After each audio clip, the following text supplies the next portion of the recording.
Coffee తాగుతున్న అరుణగిరిని ప్రశ్నించింది సావిత్రమ్మగారు. అసలు ఏం జరిగింది అని. అరుణగిరి మంచం మీద కూర్చుని కిటికీలోంచి అప్పుడే ఎర్రనవుతోన్న ఆకాశం చూస్తున్నాడు. దూరాన వేప చెట్టు మీద నుంచి కోయిలది ఒకటే పాట. బొడ్డుమల్లెలు ప్రాతకాల వాయువులతో పాటు తమ సౌరభాన్ని మోసుకొస్తున్నాయి. అమ్మా, మల్లెపూలు కొయ్యలేదా అని అడిగాడు అరుణగిరి. లేదురా, నిన్న నాకు కాలు చెయ్యి ఆడలేదు. పొద్దున్నే పని మనిషి కోస్తుందిలే అందావిడ. రోజూ మల్లె మొగ్గలు కోసి సావిత్రమ్మ చుట్టుపక్కల వాళ్ళకి పంపినన్నీ పంపి మిగతావి మాలలు కట్టి దేవుడి పటాలకు వేస్తుంది. భర్తను కోల్పోయిన సావిత్రమ్మ చెయ్యి పచ్చని చెయ్యి అంటుంటారు ఆ చుట్టుపక్కల అందరూను. గేట్లోంచి ఇంటి ద్వారం దాకా గేటుకి రెండు వైపులా లైనుగా క్రోట్రన్స్ మొక్కల వలె బొడ్డు మల్లె కుదుళ్లు పెంచిందామె. ప్రతి వేసంగికి ఆవిడ ఆ చెట్ల ఆకుల్ని దుయ్యడం, నీళ్లు పోయించడం లాంటివి స్వయంగా చూస్తుంది. సావిత్రమ్మ గారింట పూసే మల్లెపూలు ఆ చుట్టుపక్కల అంతా ప్రత్యేకంగా చెప్పుకుంటారు. రోజుకి 2-3 బుట్టల చొప్పున వెర్రిగా ఓ 15 రోజులు పూసేస్తాయి. ఆ పైన పూత కాస్త తగ్గుతుంది. ఏమైనా వేసంగి 3 నెలలు వారింట మల్లెపూలు లేని రోజుండదు. అరుణగిరి అన్యమనస్కంగా ఉండి ఏదో అడగాలని ఈ పూల గురించి అడిగాడు. అంత క్రితం రోజు రాత్రి అతను 11 గంటల వేళ గేటు తెరిచే సమయానికి మల్లెపూలు ఊపిరి సలపనంత మొత్తుగా గుబాళించాయి. కానీ అతను గమనించలేదు. తల్లి అడిగిన విషయాన్ని ఎలా మొదలు పెట్టాలో, ఎక్కడ మొదలు పెట్టాలో తెలియక పూల విషయం ఎత్తాడు. ఉత్తప్పుడైతే సావిత్రమ్మ మల్లెపూల ప్రస్తావనలో తను అడిగిన విషయం మరిచిపోయేదేమో గాని ఇప్పుడు అలా కాదు. ఆ కుటుంబంలో ఎంతమంది ఉన్నారు, ఎవరెవరున్నారు అని అడిగింది. ఆవిడ టీచరటమ్మా. భర్తకి పక్షవాతంతో కాళ్ళు పడిపోయాయి. అందుకని ఉద్యోగం చేస్తుంది. పాపం, ఆడది మగాళ్ళ పిల్లల్ని వదిలి పారిపోలేదుగా. పిల్లలు అందిరాలేదా? ఆడపిల్లలు పెద్దవారు. మగపిల్లవాడికి 12-13 ఏళ్లుంటాయి. అయితే అల్లుళ్ళు కాస్త ఆదుకుంటారేమో. 3 కూతుళ్ళు, 2 అల్లుళ్ళు. ఆ కుంటాయన పిల్లవాడు తప్ప నాకింకెవరూ కనపడలేదు ఆ ఇంట్లో. అమ్మా, వాళ్ళది చాలా బీద సంసారం అన్నాడు అరుణగిరి బాధగా. నువ్వు వాళ్ళకి తప్పకుండా సాయం చేయి. ఎంతో కొంత నికరంగా వాళ్ళకి సాయం చేయి. పుచ్చుకుంటారంటావా? ఎందుకు పుచ్చుకోరు? నువ్వు మనస్ఫూర్తిగా చెప్పు. అసలు మద్రాసులో ఈ మాదిరి సందులు ఇంత బీద సంసారాల్లో ఉంటాయనుకోలేదు నేను. వాళ్ళు చాలా బీదవాళ్ళు. రిక్షా వాళ్ళు బీదాబిక్కి ఎంతకంటే హీనంగా ఉంటారు. ఈ కుటుంబం అలాంటిది కాదు. కాస్త చదువుకుని గౌరవంగా ఇంత లేమిలో బతకడం నేను మొదటిసారి చూశాను. రేపటి నుంచి వాళ్ళు ఏమైపోతారు? ఆ కుంటాయన, ఆ పిల్లాడు. నువ్వు వివరాలన్నీ కనుక్కోగిరి. నువ్వు కావాలని చేయలేదు. దురదృష్టం కొద్దీ ప్రమాదం జరిగింది. కోర్టులు, పోలీస్ కేసులు ఇవన్నీ అనిపోక వాళ్ళ కుటుంబానికి కొంత డబ్బు సాయం చేయి. మరి జీవితానికి ఆ గృహస్థు ఆడపిల్లల మీద ఆధారపడకుండా ఏర్పాటు చేయి. ఒక కుటుంబాన్ని నిరాధారుల్ని చేశానన్న బాధ నీకెప్పుడూ ఉండకూడదు. అది మనకి జయం కాదు. నేను స్నానం చేసి అలా ఓసారి వెళ్ళొస్తాను. వాళ్ళకేమైనా సాయం కావాలేమో. నువ్వు వచ్చేదాకా నేను భోంచేయను. త్వరగా మట్టుకొచ్చేయ్ అంది సావిత్రమ్మ. అరుణగిరి దారిలో బ్యాంకు దగ్గర ఆగి ఓ 500 విత్డ్రా చేసి రాజమ్మ గారింటికి బయలుదేరాడు. అతను వెళ్లే వేళకు రామారావు, బాలకృష్ణ అరుగు మీద కూర్చునున్నారు. కారులోంచి దిగుతున్న అరుణగిరిని చూడగానే వాళ్ళిద్దరూ కూర్చున్న చోటు నుంచి లేచి నిల్చున్నారు. అరుణగిరి వాళ్ల పక్కగా అరుగుల మీద చెతికిలు పడిపోయాడు. అతనికి సంభాషణ ఎలా ప్రారంభించాలో తెలియడం లేదు. ఇంట్లో అంతా ఎలా ఉన్నారు? రాత్రి భోజనాలు చేశారా అని అడిగాడు. ఎలా ఉంటారు? ఏదో ఎంగిలి పడ్డారు. మరీ మా మరదల విషాల్ని పట్టుకోవడం కష్టంగా ఉంది అన్నాడు రామారావు. అంటే నిన్న ఆసుపత్రిలో పడిపోయారే ఆ అమ్మాయ్యా అని అడిగాడు అరుణగిరి. అవును, అదే. దానికి వాళ్ళమ్మ దగ్గర మరీ మాలిమి. నా భార్యకు, ఈ తమ్ముడి భార్యకు మా కుటుంబాలంటూ ఏర్పడ్డాయి. పాపం విశాల బతికే మరీ అధ్వానం అన్నాడు రామారావు. అతనికి విశాల పట్ల గల ఆశ పూర్తిగా చావలేదు. మామగారు రాజశేఖరం తమ నెత్తిన పడతారేమోనని ఒక పక్క భయంగా ఉంది. మరోవైపు ఈ అదనులో విశాలని తమ ఇంటికి తీసుకెళ్లాలని ఉంది. అరుణగిరి గురించి రామారావు కట్టే ఏం తెలీదు. అతను సంపన్నుడని, డబ్బు గల వాళ్ళందరికి మళ్ళీ కారుని కొట్టించి పారిపోయే రకం కాదని గ్రహించుకున్నాడు. అతను మళ్ళీ ఈ ఉదయం వస్తాడా రాడా అని మదన పడుతున్నాడు తనలో తను. క్రితం రోజు అరుణగిరి డబ్బు విరజిమ్మి దహనక్రియలు యథావిధిగా జరిపించడం చూశాడు. అరుణగిరి వల్ల ఈ కుటుంబానికి ఏమైనా ప్రయోజనం ఉంటుందా? అరుణగిరి కల్పించుకోవడం వల్ల మామగారి బాధ్యత తను వదులుచుకోవచ్చా? పోలీసులు కేసు పెట్టి నష్టపరిహారం ఎంత డబ్బు చెల్లించమంటారు? ఆ డబ్బు మామగారికి, బావమరిదికి వస్తుంది గాని విశాలకి రాదు కదా. అప్పుడు విశాల ఏం చేస్తుంది? ఒకవైపు ఇల్లు కాలి ఏడుస్తుంటే మరోవైపు చేతికందింది దక్కించుకుపోవాలని కకృతిపడే వాళ్లల్లా ఆలోచిస్తున్నాడు రామారావు. బంధువులకి తెలియపరిచారా? మీకేమన్నా సహాయం కావాల్సి వస్తుందేమోనని వచ్చాను అన్నాడు అరుణగిరి. రేపు పాలు పోస్తారు. బంధువులందరికీ ఇవాళ రాస్తాం. ఊళ్ళో ఉన్నవాళ్లు రాత్రి రానే వచ్చారు. పొరుగురు నుంచి వచ్చేవాళ్ళు అట్టే లేరు. మా అత్తగారి తరపున ఎవరూ లేరు అన్నాడు రామారావు. మీ మామగారిని ఒకసారి బయటకు పిలవండి. వారికి డబ్బు ఏదన్నా అంటూ ఆగిపోయాడు అరుణగిరి. రామారావుకి కొంచెం ఇబ్బందిగా ఉంది. ఈ కుటుంబానికి తాను పెద్దనన్న విషయం ఇతగాడు గుర్తించుకోలేదన్నమాట. ఆయన ఇంకా లేచినట్లు లేదు. రాత్రి నుంచి అలా పడున్నాడు. మీకు అభ్యంతరం లేకపోతే నేను లోపలికి వెళ్ళి చూస్తాను. నాకు తండ్రిలాంటి వారు అన్నాడు అరుణగిరి. రామారావు విధిలేక లేచాడు అరుగు మీద నుంచి. ఒకసారి లోపలికి వెళ్లి బయటకొచ్చి మీరొచ్చారని చెప్పాను. ఆయన లేచే స్థితిలో లేరు. లోపలికి రమ్మన్నారు అంటూ లోనికి దారి తీశాడు. అరుణగిరి ఈ పక్క గదుల్లోంచి ఆ పక్క గదుల్లోంచి తనను కుతూహలంగా పరిశీలిస్తోన్న అనేక కళ్ళు తప్పించుకుని ఆరో గదిలో ఉన్న అనంతయ్య గారి వాట అనబడే గది గుమ్మం దగ్గర ఆగిపోయాడు. అనంతయ్య గారు గది ముందు చాప మీద పడుకొనున్నారు. లోపల నుంచి సన్నగా ఏడుపులు వినిపిస్తున్నాయి. ఆ చుట్టుపక్కల కూర్చునేందుకు బల్లగాని కుర్చీగాని లేదు. అరుణగిరికి నిల్చుని కిందకు చూస్తూ మాట్లాడడం ఇబ్బందిగా ఉంది. ఆయన పక్కనే కూలబడిపోయాడు నేల మీద. అనంతయ్య పడుకున్నవాడు చేతుల ఆసరాతో లేచి కూర్చున్నాడు గోడ కానుకొని. బాబుగారు, నన్ను క్షమించండి. ఎంతకంటే ఇంకేమీ చెప్పలేను అన్నాడు అరుణగిరి బొంగురు కంఠంతో. పక్షి పాదాల్లా ఎండిపోయిన ఆయన అరచేతిని తన చేతుల్లోకి తీసుకుని. అది అదృష్టవంతురాలు, వెళ్ళిపోయింది. నువ్వు మటుకేం చేస్తావు? నువ్వు నిమిత్త మాత్రుడివి. ఈ అవిటివాణ్ణి ఈ పిల్లాణ్ణి అన్యాయం చేసి వెళ్ళిపోయింది. దాని కష్టాలు తీరిపోయాయి. ఆయన కొలుకుల్లో కన్నీటి బిందువులు నిలిచాయి. బాబుగారు, నన్ను మీలో ఒకడిగా భావించండి. నేను మీ కుటుంబాన్ని వదిలి వెళ్ళిపోతాననుకోకండి. మీ అబ్బాయి ఒకటి నేనొకటి కాదు అన్నాడు అరుణగిరి ఆ వృద్ధునితో. ఆ అవిటివానిలో తన మీద కొంత నమ్మిక కలిగించాలని. అనంతయ్య గారికి దుఃఖంతో గొంతు పెగిలి మాట రాలేదు. ఈ యువకుని అభ్యర్థన తాత్కాలికమా, లేక అతను నిజంగా తమ కుటుంబాన్ని దరిచేర్చగలడా అన్నది కూడా ఆయనకు అంతుబట్టలేదు. నువ్వేం చేస్తావు నాయనా, అంతా మా దురదృష్టం, ఫేట్ అన్నారాయన వణికే కంఠంతో. అందరికీ ఉత్తరాలవి రాయాలనుకుంటా. ఖర్చులకి ఈ ఉంచండి. ఆమెకు జరగవలసినవన్నీ లోటు లేకుండా చూడండి. మీరు నన్ను క్షమిస్తే అంతే చాలు అంటూ అరుణగిరి 500 ఆయన చేతిలో పెట్టబోయాడు. నేను కదల్లేనివాణ్ణి, అమ్మా విశాల అంటూ పిలిచాడాయన.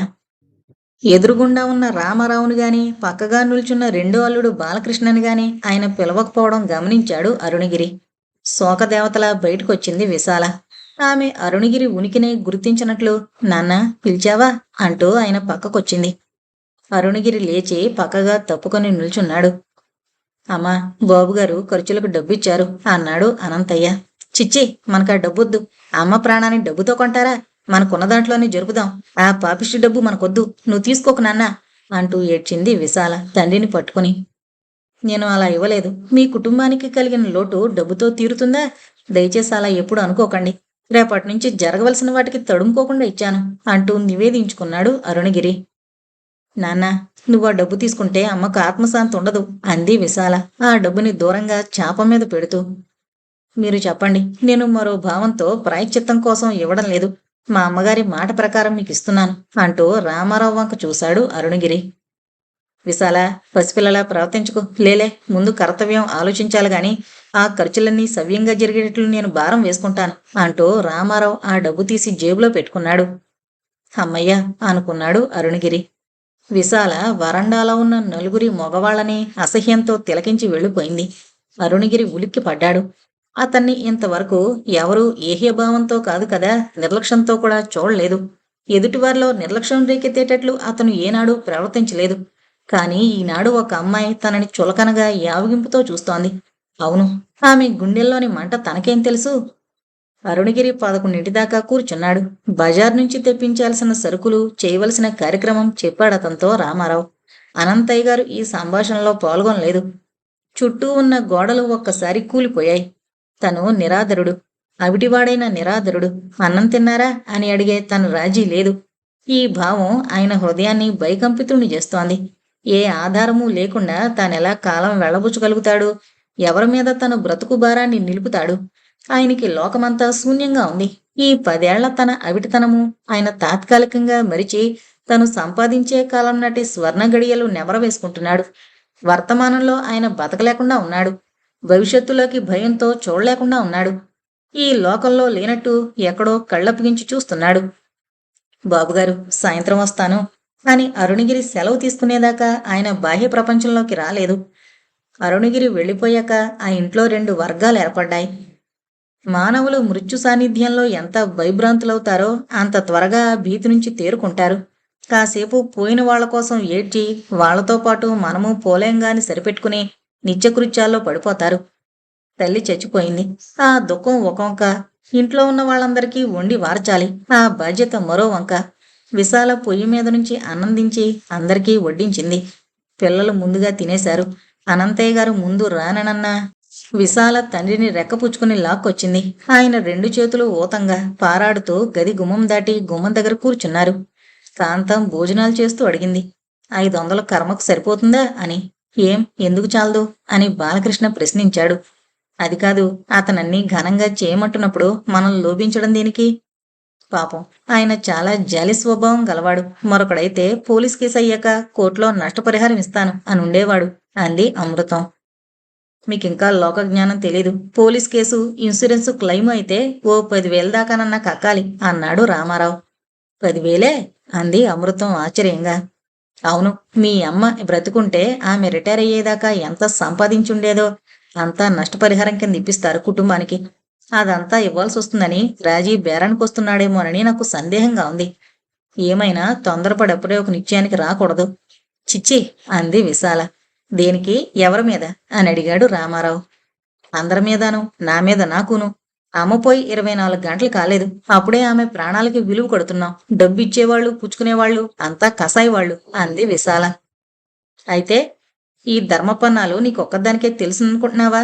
నిజంగా నిన్న అతను ఆ డబ్బు ఇచ్చి ఉండకపోతే శవాన్ని వీధిలో పెట్టుకుని అప్పు కోసం పరిగెత్తాల్సి వచ్చును. నీకు తెలుసో తెలీదో, ఇలాంటి సమయాల్లో అప్పులెవరు, చందాలిస్తారు అన్నాడు రామారావు దూకుడుగా. నాన్న అంటూ ఏడ్చింది విశాల కంచంలో నీళ్లు పోసి.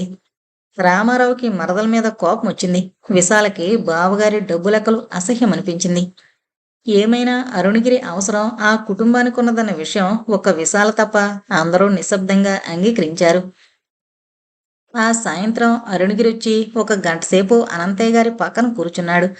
ఆయన్ని మధ్య మధ్య ఓదారుస్తూ రామారావుతో ఈ మాట ఆ మాట మాట్లాడాడు. బాలకృష్ణని భార్యతో పాటు ఈ 11 రోజులు అక్కడే ఉండిపోమని సలహా ఇచ్చాడు. అతను ఈ కుటుంబంలోని వ్యక్తి అయినట్లు, వీరిద్దరూ అల్లుళ్ళైనట్లు అతను మాట్లాడుతుంటే విశాలకి చికాగ్గా ఉంది. ఇక అనంతయ్య గారు 10 ఏళ్ల బట్టి తన బాధ్యతని భార్య మీద వదిలి నిశ్చింతగా ఉన్నారు. ఒక్క 24 గంటలు ఆయన నిరాధారుడి వలె కంగారు పడ్డాడు. ఆ 24 గంటలు దాటేసరికి అరుణగిరి ఆయాచితంగా ఆయన బరువుని తనపై మోపుకునేందుకు ముందుకొచ్చాడు. ఆయన మళ్ళీ తన అవిటి దేహభారాన్ని మరో మనిషి మీద నెట్టేసి కూర్చుండిపోయాడు. తండ్రి ఇలా నిర్వికారంగా కూర్చోవడం విశాలకి ఆశ్చర్యంగా ఉంది. ఇక రామారావు మీద ఆమెకెప్పుడూ సదభిప్రాయం లేదు. అతను కాంత కనకాల విషయంలో బలహీనుడు. అంచేత అరుణగిరికి వంగి వంగి సలాములు చేస్తున్నాడు. మరిది బాలకృష్ణకి పెళ్ళైతయింది గాని వ్యక్తిత్వం రాలేదు. అది వచ్చే ఆశ కనుచూపు మేరలేదు. అక్కగారు కాంతం, చెల్లెలు అమృతం ఇద్దరూ భర్తల నీడలే తప్ప వారికి ఆత్మాభిమానం ఉన్నట్టు కనిపించలేదు విశాలకి. ఈ అరుణగిరి నిర్లక్ష్యం వల్ల తమ తల్లి చనిపోయిందని, ఇతను తమ తల్లిని చంపిన కిరాతకుడని వీళ్ళు మరిచిపోయారా అని లోలోన మదనపడి ఏడుస్తోంది విశాల. కర్మకాండలు జరిగేదాకా అరుణగిరి ఆ 12 రోజులు ప్రతిరోజు ఆ ఇంటికి తప్పకుండా వచ్చేవాడు. రోజు అనంతయ్య గారిని ఓదార్చడం, ఆ వచ్చిన 4-5 బంధువుల మర్యాదలు కనుక్కోవడం, ఇవన్నీ అతను తనపై మోపుకున్న బాధ్యతలు. ఆ 12 రోజులు గడిచేసరికి ఆ ఇంట్లో అందరూ అరుణగిరి కారు కింద రాజమ్మ గారు పడి చనిపోయారనే విషయం మరిచిపోయారు. ఆవిడ అకాల మృత్యు వాతపడ్డానికి కారణం ఈ యువకుడేనన్న భావం అడుగున పడింది. ఈ ఇంటిని, మునిగిపోతున్న ఈ కుటుంబ భారాన్ని ఆదుకోవడానికి వచ్చిన ఆప్తుల్లా కనిపించాడతను వారికి. 12వ రోజు దాకా అరుణగిరికి విశాల అసలు పరిస్థితి అవగతం కాలేదు. విశాలని అందరూ అమ్మ అంటూ ఆ అమ్మాయిని గురించి సానుభూతిగా మాట్లాడేవారు. ఇంటిలో మిగతా 2 స్త్రీలు కూర్చుని కబుర్లాడుకోవడం చూశాడు. కానీ విశాల ఒక క్షణం విశ్రాంతిగా కూర్చోవడం అతని కంటపడలేదు. ఎప్పుడూ ఏదో ఒక పనిలో, ఒక బాధ్యతలో నిమగ్నమై ఉండేది. పెద్దలకు వండి వార్చడం, పిల్లలకు భోజనాలు పెట్టడం, తండ్రి ఆలనాపాలన, వచ్చే పోయేవారికి కాఫీలు, ఇలా ఈ సంసార చక్రమంతా ఆమె చేతుల మీద జరుగుతోందని అతను గ్రహించుకున్నాడు. మొదట్లో కొంత బిడియపడిన కాంతమ్మ, అమృతం అరుణగిరితో కష్టం సుఖం అన్నీ మాట్లాడేవారు. విశాల మట్టుకు తల్లిపోయిన మరనాడు డబ్బు పుచ్చుకోవద్దని అనడం తప్ప అరుణగిరి ఎదుటకు రాలేదు. వచ్చినా అతను అక్కడ లేనట్లే తన పని మీద తను వెళ్ళిపోయేది. ఈ ఇంట్లో అందరూ నన్ను క్షమించారు, ఈ విశాల తప్ప అనుకున్నాడు అరుణగిరి. తనకు లభ్యం కాని వస్తువును పొందాలనుకోవడం, తనని లక్ష్యం చేయని వారు తన ఉనికిని గుర్తించాలనుకుని తాపత్రయపడ్డం మానవ సహజం. ఇవి అతనికే తెలియని అతి సున్నితమైన లోతులు. ఎవరైతే తనని నిర్లక్ష్యం చేస్తారో, ఎవరైతే తనని అసహించుకుంటారో వారు తనని గమనించాలని, తనని ఇష్టపడాలని ప్రయత్నిస్తాడు మనిషి. ఇది మానవుని బలహీనతకి, ఔన్నత్యానికి రెంటికి హేతు అవుతోంది. అరుణగిరి స్థితి కూడా అలానే ఉంది. ఎందుకు ఈ అమ్మాయికి తన మీద అంత అసహ్యం? ఎందుకు తన ఉనికిని విస్మరిస్తోంది? అది అతని ఆవేదన. ఈ ఆవేదనలో అతను తనకి తెలియకుండానే ఆ అమ్మాయి వైపు ఆకర్షితుడవుతున్నాడు. ఆమెని గురించి తెలుసుకోవాలని ఆత్రపడుతున్నాడు. చదువుకున్నవాడు, సభ్యత, సంస్కారం తెలిసినవాడు కాబట్టి అరుణగిరి విశాలను గురించి ఎవరినీ సూటిగా ప్రశ్నించలేదు. కాని ఈ 12 రోజుల పరిచయంతో ఆమెకు వివాహం అయిందని, అందులో ఏదో కొంత తిరకాసు ఉండుంటుందని అనుకున్నాడు. కర్మకొచ్చిన బంధువుల్లో కెనడియన్ ఇంజన్ లాంటి కంఠంతో గొంతు చించుకుని మాట్లాడే స్త్రీ విశాల అత్తగారిని, సన్నగా భార్య వెనకాల భయభక్తులతో తిరిగే బట్టతల మనిషి విశాల మామగారిని గ్రహించుకున్నాడు అరుణగిరి. 11 రోజున కాకులు పిండాన్ని ముట్టుకున్నప్పుడు అందర్నీ తలో మాట చెప్పి దండం పెట్టుకోమన్నారు. సత్రం వీధి అరుగు మీద కూర్చున్న అరుణగిరిని కూడా ఆ ఇంటి భారం వహిస్తాను అంటూ దండం పెట్టుకోమన్నారు. అరుణగిరి అలానే చేశాడు. ఇలా ఇంట్లో అందరూ రాజమ్మగారి ఆత్మశాంతికంటూ తలో రకంగా దండం పెట్టారు. అమ్మా, నేను నాన్నని తమ్ముణ్ణి వదిలి వెళ్లను అంటూ ఏడుస్తూ దండం పెట్టుకుంది విశాల. దాంతో కాకులు ముట్టుకున్నాయి. ఆ సమయాల్లో నలుగురు అనుకున్నట్లే ప్రేతాత్మలోని ఈ కోరికే విశాల ఒక్కతే గ్రహించుకుంది అనుకున్నారు. ఈ తతంగమంతా అరుణగిరికి కలలా ఉంది. అతను ఇలాంటివెన్నడూ చూడలేదు. ప్రేతాత్మ, జీవుడు, తీరని కోరిక ఇదంతా బూటకంలో తోచేది ఓ క్షణం. మరో క్షణంలో హేతుకందని ఇందులో కొంత నిజం ఉందేమో అనిపించేది. ఏమైనా రాజశేఖరం, అనంతయ్య వీళ్ళిద్దరినీ, విశాలని ఎవరూ వేరు చేయకుండా తను జాగ్రత్త పడాలి. అందుకు తను సాయశక్తులా దోహదం చెయ్యాలి. రాజమ్మగారి స్థానే ఆ ఇంటికి ఈ విశాల పట్టుకొమ్మవ్వాలి అనుకున్నాడు. అయితే అది ఎలా సంభవం? పెళ్ళైపోయిన విశాల ఎల్లకాలం తండ్రి దగ్గర ఎలా ఉండగలుగుతుంది? విశాల భర్త ఏం చేస్తుంటాడు? అతన్ని ఇక్కడికి రప్పిస్తే అలా మసగమసగ్గా ఆలోచిస్తున్న అరుణగిరికి 12వ రోజు మధ్యాహ్నం జరిగిన యుద్ధంలో అన్ని విషయాలు బోధపడ్డాయి. విశాల అత్తగారు కోడలు దండం పెట్టుకోవడం చెవులారా విని కుతకుతలాడిపోయింది. 12వ రోజు అరుణగిరిని కూడా భోంచేయమని బలవంతం చేశారు. అతను తింటే రాజమ్మగారి ఆత్మకు శాంతి కలుగుతుంది అన్నారు. అరుణగిరి రామారావు వాళ్ల బంతినే భోజనానికి కూర్చున్నాడు. ఆ టైంలోనే విశాల అత్తగారు కథన రంగంలోకి దూకింది.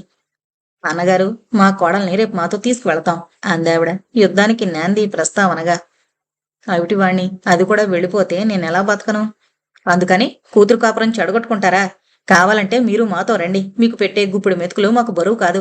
రాజశేఖరాన్ని మా అమ్మాయిలో ఒకరు ఉంచుకుంటారు. అది పోయి 12 రోజులు కాలేదు. అప్పుడే ఎప్పుడైనా ఇది తేల్చుకోవాల్సిందే. అసలు మీకు పిల్లని పంపాలనుందా లేదా అది చెప్పండి. అది కాదండి పెద్దవారు, మీరు కూడా తొందరపడితే అలా? ఈ ఇల్లు ఏం చెయ్యాలి? రాజశేఖరం చదువు ఇవన్నీ చక్కబడ్డాక అని సర్దబోయాడు రామారావు. అవన్నీ మీరు చక్కదిద్దుకోండి. మీ భార్యలు, మీ ఇళ్ళు మీకుండాలి. ఎటొచ్చి నా కొడుకేనా తీసిపోయింది? మీరందరూ కలిసి దాని చేత దండాలు, వాగ్దానాలు చేయించి కట్టిపడద్దామనుకుంటున్నారు. అది రేపు మాతో వచ్చేస్తుంది అంది ఆవిడ గాండ్రుమంటూ. అరుణగిరి తినే ముద్దని అలానే చేతిలో పట్టుకుని ఆశ్చర్యంగా చూస్తున్నాడు. అప్పటిదాకా ఈ సంభాషణలో కల్పించుకొని విశాల ఒక్కసారి వడ్డనాపేసి దృఢంగా, నిశ్చయంగా, నిదానంగా, నేను మీ ఊరు రాను. మా నాన్నని తమ్ముణ్ణి వదిలి మీతో రాను అంది స్పష్టంగా. ఒక్క క్షణం అంతా నిశ్శబ్దమైపోయింది. ఏంటే నీ పొగరు? ఎవరిని చూసుకుని ఈ ఎగురుడంతా? అంత ఇష్టం లేని దాన్ని ఎందుకు చేసుకున్నావు? ఆ చేసుకున్నవాడు పిచ్చివాడని తెలియక ఒప్పుకున్నా. తెలిసి ఆ వెర్రివాడితో నేను కాపురం చేయను అంది విశాల స్పష్టంగా, నిదానంగా. ఆ ఎంత మాటన్నావు? నా కొడుకు పిచ్చివాడా? ఎవరంటారో రమ్మను. వాడికేం పిచ్చికాదు. పెళ్ళం రాలేదని వాడలా వెర్రివాడయ్యాడు. నీ వల్లే పిచ్చివాడయ్యాడు అంటూ కప్పు ఎగిరిపోయేటట్లు కేకలు మొదలుపెట్టింది. ఆ చుట్టుపక్కల వాటాల్లో వారు, అరుణగిరి చుట్టూ బంధువులు అందరి ఎదుట ఆవిడ రామాయణం విప్పేసింది. ఆ రామాయణంలోని ఘట్టాలు ఆవిడ వరుస క్రమంలో వర్ణించి వీణులకి విందు చేసింది. అందులో కొన్ని ఘట్టాల తాలూకా విసురు అక్కడ కూర్చున్న వ్యక్తులకి, చనిపోయిన రాజమ్మ గారికి కూడా సూటిగా తగిలాయి. ఆవిడ కొడుక్కి పిచ్చి లేదట, నిక్షేపమైన కుర్రాడట. పుస్తె కట్టిన మర్నాటి నుంచి భార్య మీద ప్రేమతో పిచ్చివాడయ్యాడట. పెళ్ళాం వస్తే అతని పిచ్చి తగ్గిపోతుందట. రాజమ్మ గారు తను తప్పుడు నడతలు నడవడమే గాక కూతుర్ని కూడా తప్పుడు మార్గాన దింపిందట. విశాలకి రామారావుకి మధ్యన సంబంధం ఉందట. కొత్తగా వచ్చిన ఈ నాయుళ్ళ అబ్బాయితో కోడలు సరసాలాడ్డం ఆవిడ కళ్ళారా చూసిందట. ఆవిడ వాగ్ధోరణి ఇంకా ఎలా తిరుగుతుందోనని అందరూ సిగ్గుతో భయంతో హడలిపోతున్నారు. నేనంత చెడు నడతగలదాన్ని అంటూ మళ్ళీ మీ ఊరు రమ్మంటారెందుకు? నేను ఎలాగూ చెడిపోయాను, నా మానాన నన్ను వదలండి అంది విశాల ఆవిడ వాక్ ప్రవాహాన్ని కట్టేద్దామని. నేను వదులుతాననుకున్నావా? 30 తిప్పలు పెట్టి 3 చెరువులు నీళ్లు తాగిస్తాను. ఎలా రావో చూస్తాను, కోర్టు కీడుస్తాను, నీ బతుకు నీ వాళ్ల బతుకు బజారుపాలు చేస్తాను అంటూ పూనకం పూనినట్లు లేచిందామె. విశాల, నువ్వు లోపలికెళ్ళు, భోజనాలు కానివ్వండి అంటూ సర్దాడు రామారావు. కాని విశాల అత్తగారు అందర్నీ తిడుతూనే ఉంది. అరుణగిరికి మింగుడు పడ్డం లేదు. తన వంక కన్నెత్తైనా చూడని ఆ పిల్ల మీద ఇటువంటి అభాండం వేయడమా చచ్చా అనుకున్నాడు. తను పరాయివాడు, తనకు ఈ సమస్యలో కల్పించుకునే హక్కు లేదు. ఏమైనా విశాల వంటి తెలివిగల పిల్ల పిచ్చివాడికి భారీ అయిందా? ఆ అమ్మాయికి తన మాట మీద నిలబడి ఆ నిర్ణయానికి కట్టుబడుంటే బాగుండు అనుకున్నాడు.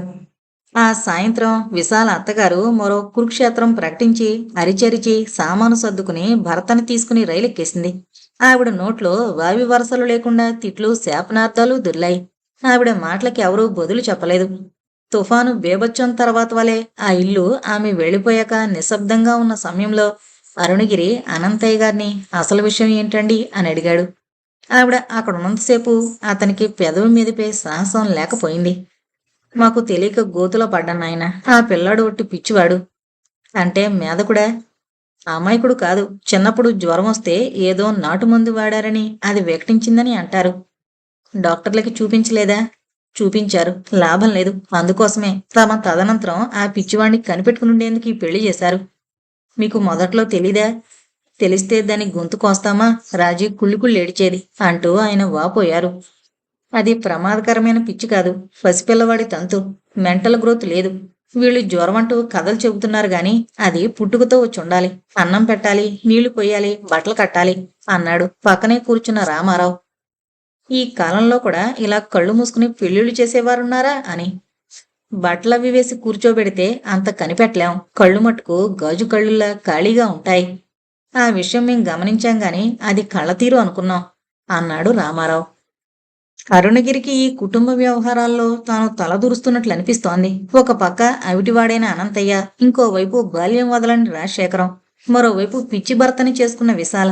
వీళ్ళనిలా వీళ్ళ కర్మానికి వదిలి వెళ్ళిపోవడం ఎలా? వదిలి వెళ్ళిపోతే తనకి మనశ్శాంతి ఉంటుందా? ఏం చెయ్యాలి అని రాత్రంతా ఆలోచించి ఎటూ తెగక నిద్రపోయాడు.